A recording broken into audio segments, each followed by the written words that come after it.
So, Corey, I'm going to ask you an important question that is, it's not difficult, but it has to be confronted head on, which is how should people vote? I'm a believer in early voting. I'm not here to change someone's voting habits if you've been voting for election day for the last 40 years. But, Corey, it is time that we celebrate early voting for people that have busy lives or might be first-time voters.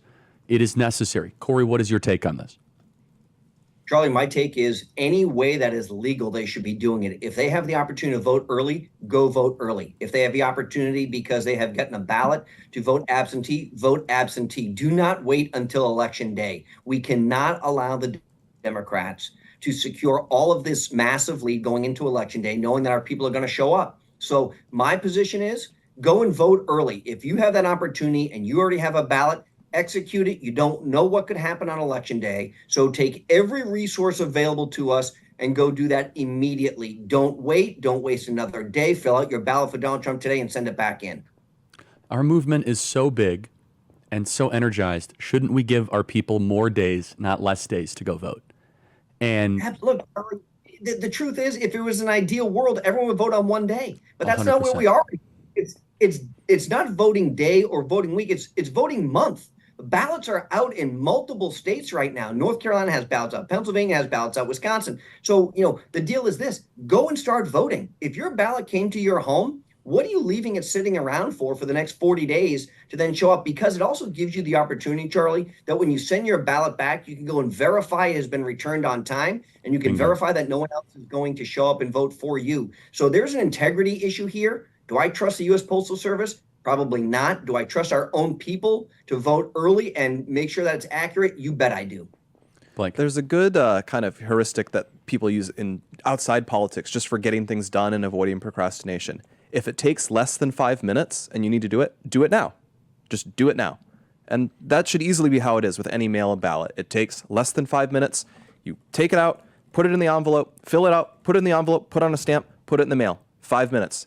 Once you have it, do it now, not later. And we can't afford any sort of leakage or drop-off of our movement. And Corey, you remember back in the midterms here in our home state of Arizona, the long lines of Kerry Lake, the machine tabulator failures.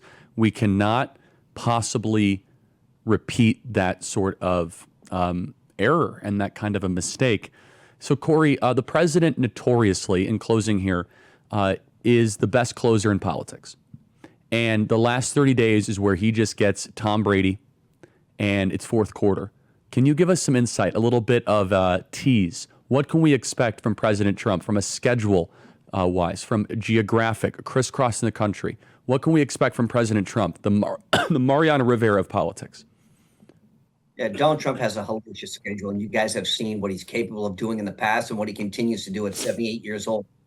Tomorrow we're in Pennsylvania. I'm sorry, tomorrow we're in Michigan. Today we're in New York. Yesterday we were in North Carolina. On Saturday we're in Wisconsin and in Alabama for the Georgia Tuscaloosa football game down there against Alabama. Sunday we're back in some other. I mean, Charlie, look, if I told you, if I had the schedule in front of me, you'd say there's no way one human being is going to be able to do all this because there are no days off. With 40 days to go, he's going to be doing 2, 3, and 4 events a day. And you juxtapose that with Kamala Harris, who is going to do one event and sit down with one friendly reporter who basically has given her the questions ahead of time, and she still fumbles the interview. So, I love Donald Trump's energy. I love his stamina. I love the fact that he's a big game player. He's the guy you want the ball in his hands with seconds to go and the clock running down because he's always going to deliver. He has ice water running through his veins, and he is so focused on this election. He knows what's at stake for him, our country, and the world, that he's willing to do anything that is asked of him right now.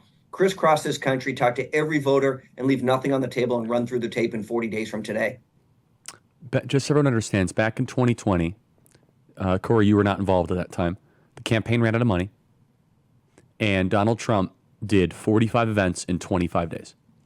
It was one of the most insane schedules, and he literally brought the entire election to a competitive place, and I think actually to victory, but that's a separate issue. If he does anything close to that, he's going to be tough to beat. Corey, thank you so much.